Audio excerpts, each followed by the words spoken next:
Hey guys, how you doing? It's Lux News Network. I'm back with another video. This is episode 11, season 1. Um, my next guest is Lieutenant Colonel McCulloch. Uh, yeah, he served in the U.S. Military, and I'm just going to interview him and help share his story. And he can give a brief introduction, like where he's from, if he's married, having kids, things like that. Yeah, well, thanks for having me on the show, Danny. I appreciate it. So I'm retired Lieutenant Colonel McCulloch. I spent 23 years in the United States Army. I grew up in Northern Illinois, which is why I now live in Daytona Beach, Florida, because I'm never living through winters like that again.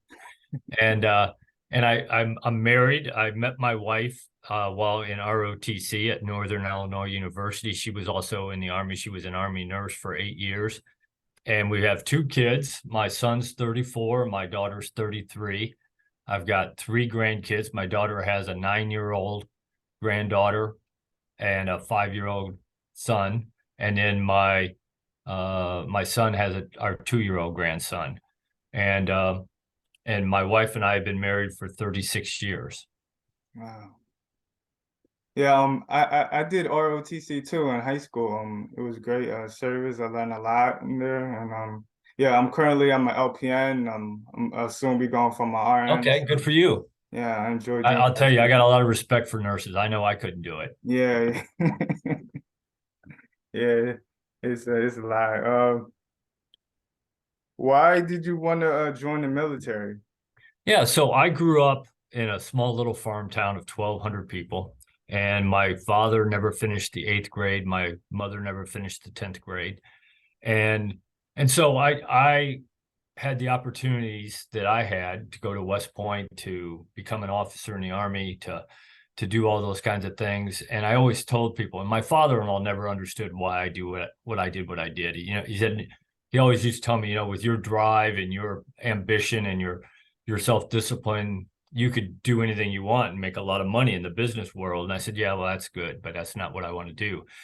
And I finally got him to understand one day. I told him, I said, look, I serve in the military so that if my kids or your kids or somebody else's kids gets the same opportunities I got growing up and be able to make the same choices, whatever choice they want, then that's why I do what I do. Yeah, I understand what you mean by that. Kind of like giving people hope. Yeah, well, I've been in 45 countries on 5 continents. Would never been able to do that if I hadn't been in the Army. And I tell people, look, this is the greatest country in the world. Even with all our problems, we've got plenty of them. This is still the greatest country in the world. Nowhere else in the world do I happen. Somebody who grows up the way I did get to make the choices I got to make and do the things I've gotten to do. And so, that's what it's all about. Because I'm a huge believer in servant leadership, that it's not about you as the leader, it's about your people and the organization. And so that just fits me perfect. Uh, what branch of the military were you in? Army, Yeah, Navy? I was in the Army and my wife was in the Army. And I did 23 years, she did 8 years, and my son did 5 years. Okay. Um, would you say the military is it conservative or more liberal or both? Or Yeah, so I think there's a combination. I think that most officers, not all, but most officers in the Army are probably lean more toward the conservative side. And most people in the Army, I would say, are probably right in the center, and center right, center left, but pretty central. You don't find too many people who are far right, far left. It's pretty much, you may lean to the left and lean to the right, but you're pretty center. And I think that's part of the training helps you be that way. And I think that's just part of who the military draws. It doesn't draw the extremes usually. It draws the people who believe in this country, whether it's a little bit to the right or a little bit to the left. They still believe in the Constitution and the way of life that we have here in America, and so they're willing to serve to defend that. Good, good, good. Um, do you have any regrets from joining the military, or no, no regrets at all? None whatsoever. I wouldn't trade a single minute of it. I loved every minute of what I did. I got to do some amazing things and work with some amazing people and go to some amazing places. So, again, just a dumb farm boy. I would never be able to do that if I hadn't been in the military. Okay. Where do you see yourself in 5 years? So I'm retiring from my day job. Right now, I recruit for an Army ROTC program at a university here in Florida, and I'm going to retire on 1 October. And then I'm going to dedicate my time to doing what is my passion right now, which is getting out and speaking. I wrote my book that was published in February 2021 on leadership, and I'm going around speaking to organizations and people about being a servant leader. And I want to write my second book once I retire from my day job. And I want to spend my time writing the book, speaking, writing articles, writing blogs, because right now, that is my passion, to get out and talk to as many people, to reach as many people as I can about and tell what I believe makes a good leader. Hey, that's good. That's very good. Is your book on Amazon or no? Yeah, it's on Amazon. The title of it is Your Leadership Legacy: Becoming the Leader You Were Meant to Be. And it's available in hardcover, paperback, ebook, and audio. And I read the audio book. The only other voice on there is my wife's. She read about the author, and she read the foreword because she wrote the foreword. Okay. When this video is over, this interview, I'll make sure I email you for the links so that Okay. I can post it down below. Absolutely. And I don't talk about theory in my book. There's no leadership theory. It's all about everyday things that every leader can do to improve their leadership ability, their skills, and improve their people and their organization. Good, good, good. We need more leaders. Did the military pay for like your college tuition? I hear that a lot from people. So I was not on a scholarship. I was in the National Guard, so I used tuition assistance, but I had to pay for some of my scholarship or some of my school. It did pay for my master's degree because I was on active duty. And if you stay in the Army will eventually pay for your master's degree. But there are young men and women today who are getting full rides. I mean, at my schools, I got 4 schools, and we hand out scholarships that pay the full tuition for them. So, that is available out there. I just didn't go that route. I chose to go in the National Guard while I was going to school. Okay. You said you've been to 5 different continents while you was in the military. What's some of the places you've been to, and what was some of your favorite places you love to travel while you was in the military? Yeah, the only 2 continents I have not been on is Antarctica, and I will not go there because it's cold. And I haven't been to South America. I will get to South America because I am going to fish in the Amazon River. Fishing is another one of my passions. So I will get there eventually, as long as if I live long enough. But I've been lucky. We were stationed in Germany for 2 years and got to go all over Europe. And my favorite city in the world probably today is still Prague, in the Czech Republic. Just a beautiful city, and we really enjoyed our time there. And then I've been in Australia. I've been got to do some amazing things there as well. But I've been all over Europe. I've been to Vietnam. I've been to Australia, New Zealand. So I've been lucky. I've gotten to do some pretty amazing things. Do you have to pass a test to get into the military? Is there any type of prerequisite training that you have to complete and pass to get in, or?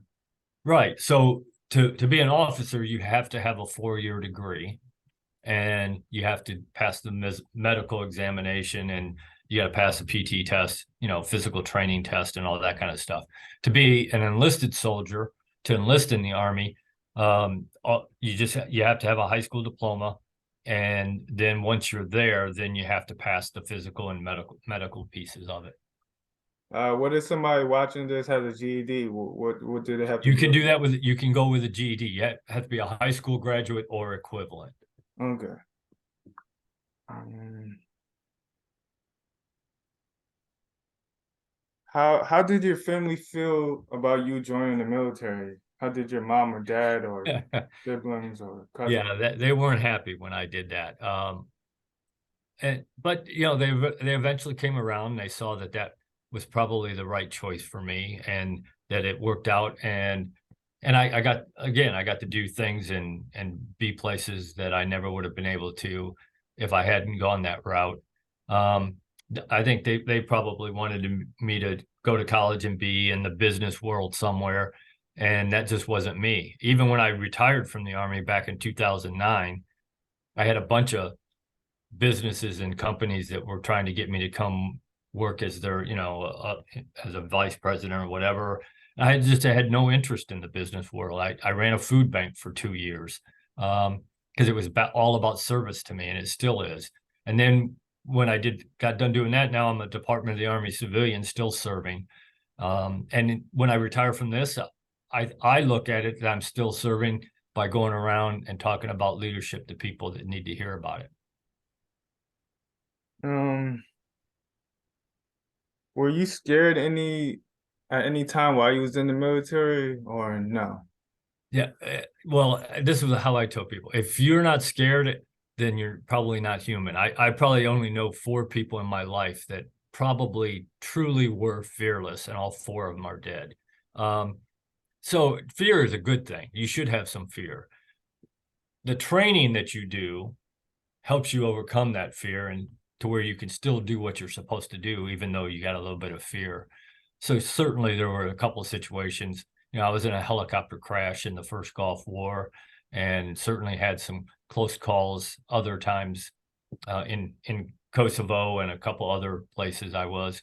So yeah, absolutely, there were times when I wondered whether or not I was going to get home or not. But again, the training that you do, that's why we train people so that they can still overcome the fear. And because courage isn't the absence of fear, it's being able to do what you're supposed to do, even though you are a little bit of afraid.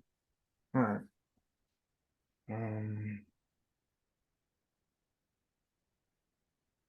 what age did you join the military? Yeah, so I started at 18 as a cadet, and then I got my commission when I was 23 years old, and I retired 23 years after that. So I was 46 years old when I retired from the Army. Okay. Have you ever watched Major Payne? I've watched a few episodes of it back when it was on, but it's been a while. Okay. I've Uh, never been a real big TV TV watcher, guy. so Okay. Is the military for everyone or no? no, it's not. And that's a decision, that's a personal decision you got to make if you think it's for you or not. And there's people that I would tell, and I do when I recruit people, I'd tell people maybe you need to look at something else to do. Because it takes some dedication, it takes some effort on your part to become a part of it and join the culture, because the military is a culture, just like in most things. It has its own culture, and you got to fit into that culture. Right. That's true. There's a lot of culture and different things. And you're talking about nursing and the medical field, they certainly have their own culture. Right. Right. Uh, who is the best candidate for the military? I think it's somebody who is physically fit, who has a desire to serve, who wants to support and defend the Constitution of the United States, because that's what we do, and somebody who is ambitious, has some self discipline, and willing to work hard. Right. Right. Uh, how did How did your military career prepare you for what you do now? Yeah, so I think my military career taught me how to lead. Not only taught me, but gave me experience leading other people and how to treat people and put people first. Not now, I got it. Not every leader, not only in the military, but at other places, everybody has had that authoritarian, micromanaging, do as I tell you to do leader, and nobody likes to work for that person. Right.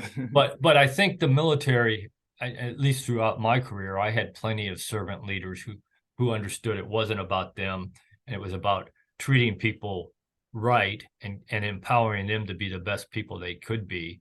And that's the path that I took. And I think that was something that really helped me in the civilian world at the food bank. And now what I do now is to understand that it's not about me, it's about them. And I got to empower them to make the right choice and to be the best person they can be. Mm. What are some of your major accomplishments in the military? Well, yeah, that's a tough one, I guess. Okay, well, Yeah, okay. I made Lieutenant Colonel, which is nice. I like that. Well, I can rephrase it. What are some things you did in the military that made you very proud?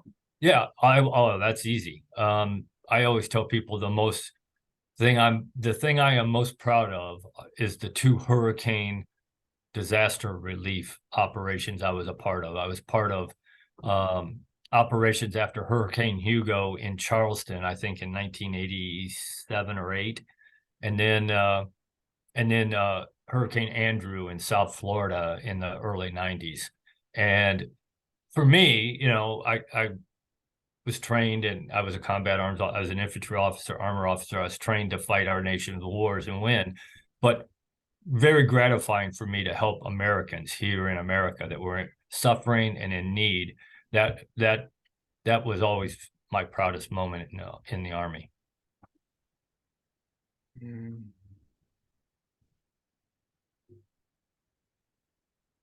Um, did and you said everybody has some type of fear.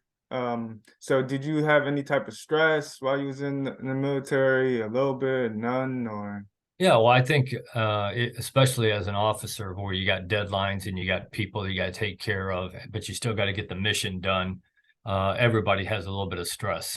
Sometimes worse than others. But yeah, I certainly had times where I was stressed out. I always tell all these brand new lieutenants that we're commissioning out of our program, you're never going to sit at your desk and think, well, I just don't have anything to do today. You always got something to do, always. yeah, that is true. Uh, what habits did you pick up from the military? Some people say they wake up early all the time. Others say they exercise a lot. Yeah. Well, I certainly did pick up exercising, although I played baseball, basketball, football all my life in high school and junior high, and I played baseball in college. I was always on the softball teams in my Army units. So the physical piece I already had, but it kind of ingrained them even more. And certainly I growing up in Northern Illinois, I worked on farms most of my life until I came in the Army. So getting up early was not anything new to me. But between that and spending 23 years in the Army, I can't sleep past 5 o'clock even if I want to. Yeah. Did you stay in touch with any of your military friends or Oh, no? absolutely. Absolutely. I stay in touch with quite a few of them. In fact, in my book, I talk about Master Sergeant David Powell, who worked for me. I say he worked for me. He was probably a better leader than I was.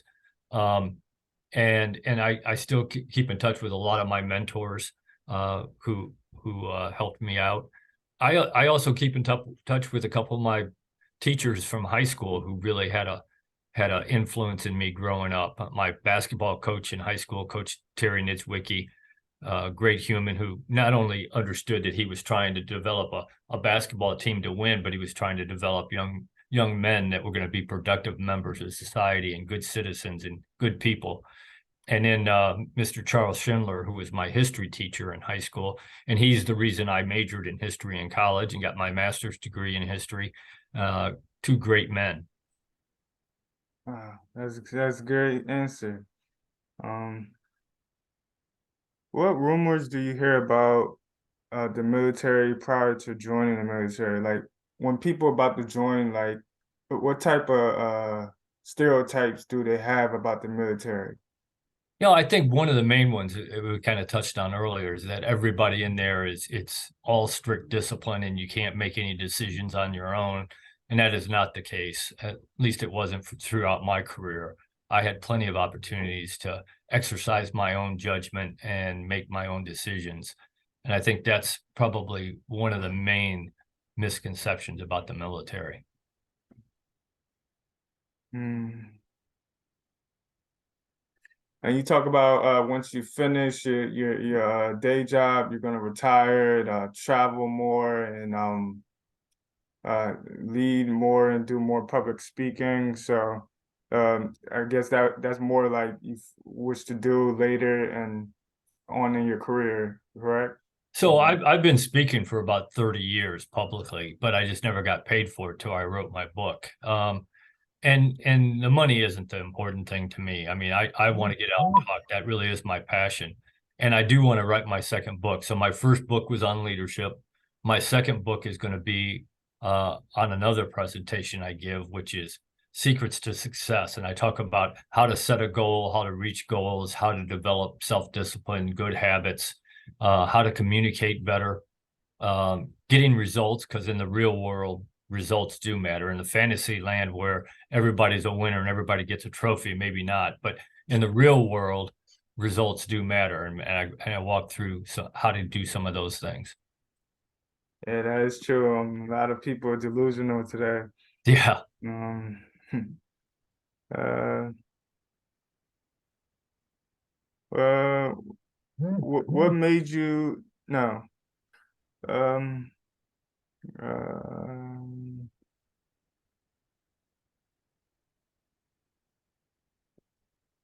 oh yeah, and you talk about defending the Constitution. So you would you say you're patriotic? You enjoy being American. You mentioned this is the greatest country in the world. So would you say you are patriotic?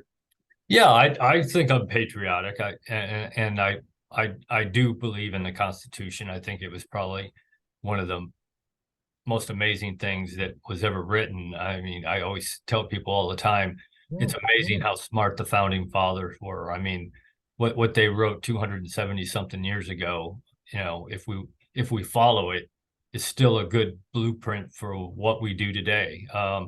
So yeah, I absolutely consider myself patriotic, a patriot here in America, and I'm proud that I defended the Constitution and the American way of life. Mm. Did you get homesick while you was in the military? Yeah, I think everybody does when you get deployed. I always tell, I didn't even see my daughter till she was 5 months old because I was deployed to Saudi Arabia for Desert Shield, Desert Storm. And so I mean you certainly miss your family. You miss I missed my wife, my kids, but you understand that what you're doing is important.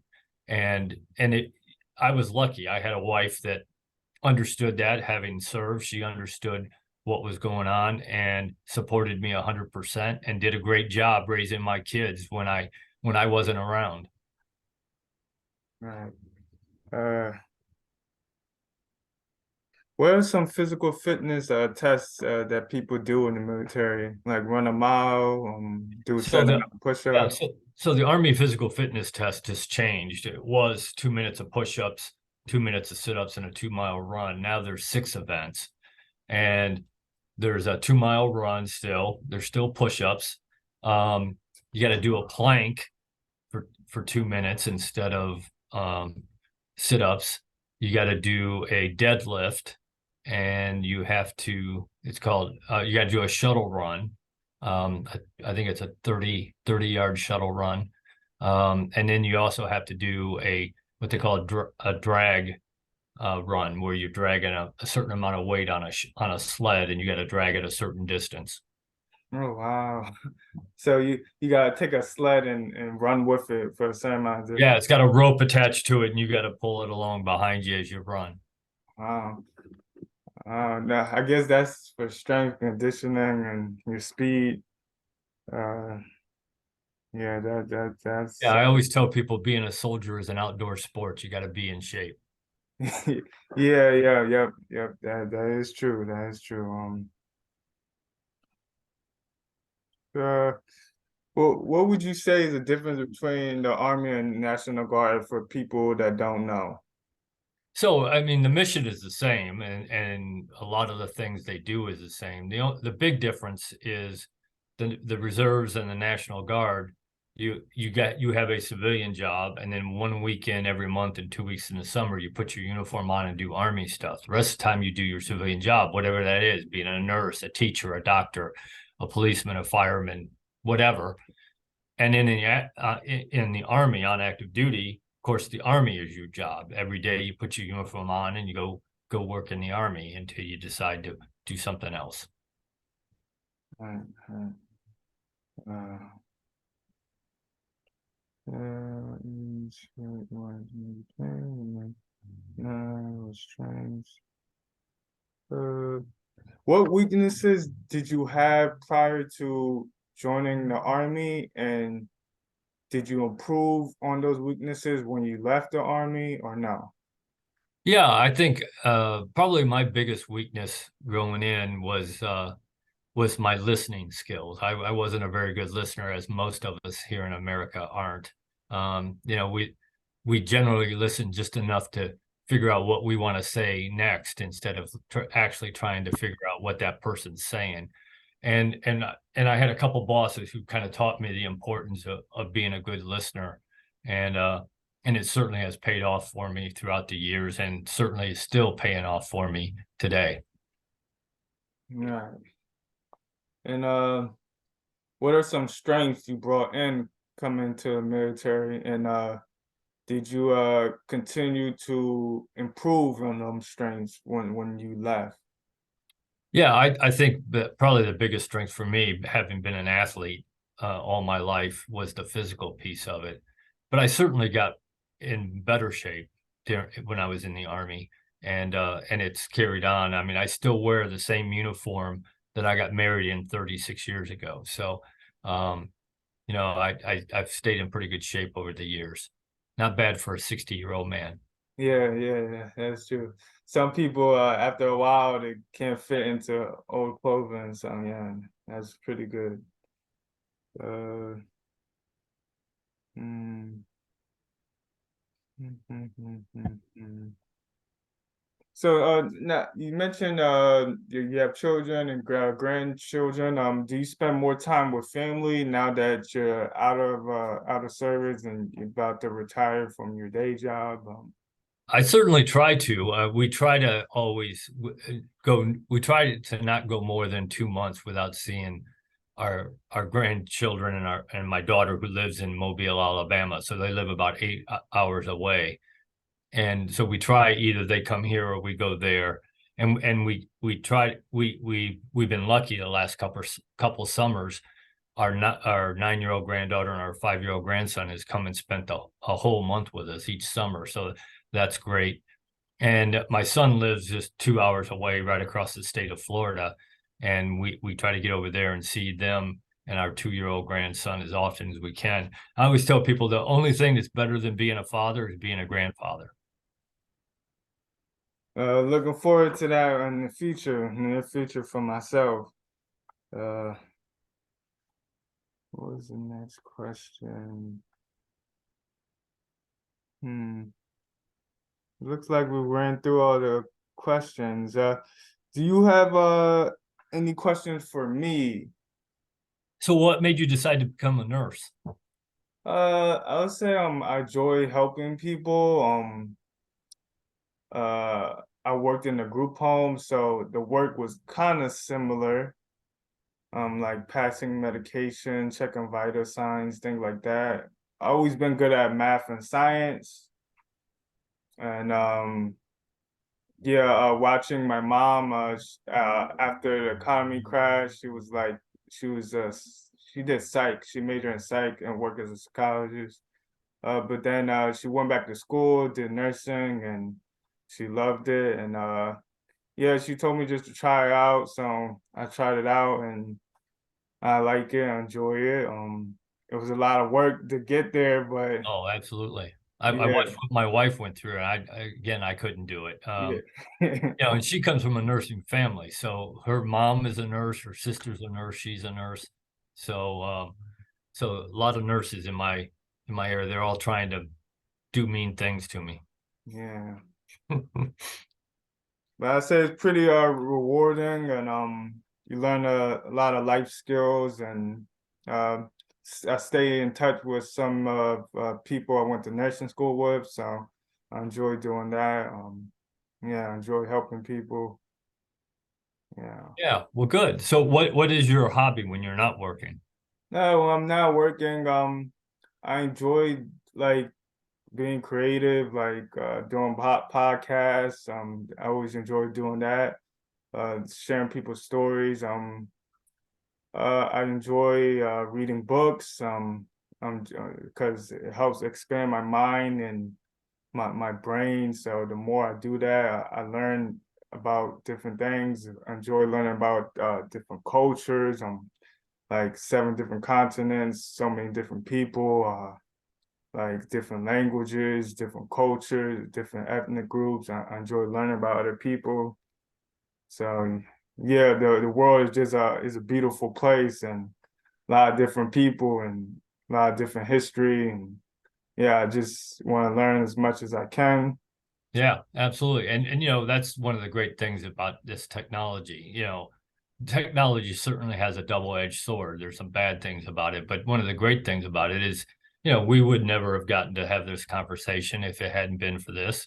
And I've been on about 69 or 70 podcasts now, and I've been on 3 of them in India, 3 of them in Australia, one in New Um, Zealand, one in Poland, Romania, South Africa, uh, Colombia, South America. I mean, Canada, UK, Scotland, wow. Ireland. And So, how did you do that? Was it from radio guest list or? no, so the way I've done it is I'm on LinkedIn. I got about 20,000 followers on LinkedIn, Mhm. and I'm very active on LinkedIn for the what I want to what I want to do. I follow and comment on leadership and on success and those kinds of things.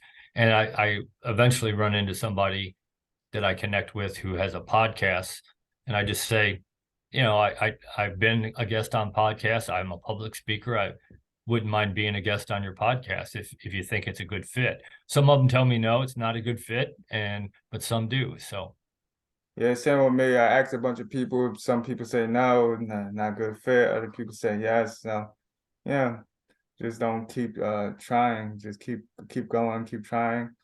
yeah, You because you just mentioned got you to have get a your message out there. That's yeah, yeah, right, right, right. You mentioned you have a LinkedIn. Can you send that to my email after the show, like all your social media? Yeah, I'll send all my social media. I'll send my website that Yeah, I've your got. website, your book, and all that. Yeah, Yep.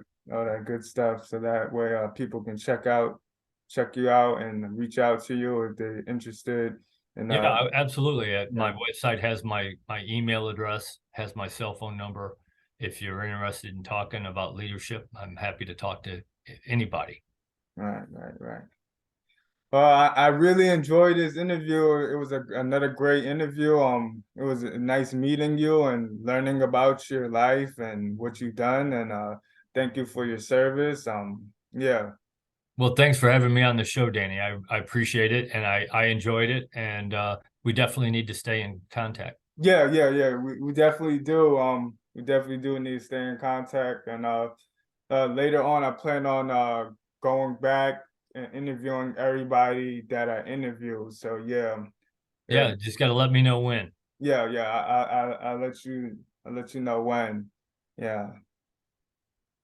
All right, then thank you guys for tuning in. It was another great episode, and yeah, looks like we got less than 1 minute left, and it's gonna be countdown anytime soon. But yeah, I'm just gonna end this right now. It was nice meeting you again. Have a blessed day. You too. Thanks, Danny. All right, bye-bye.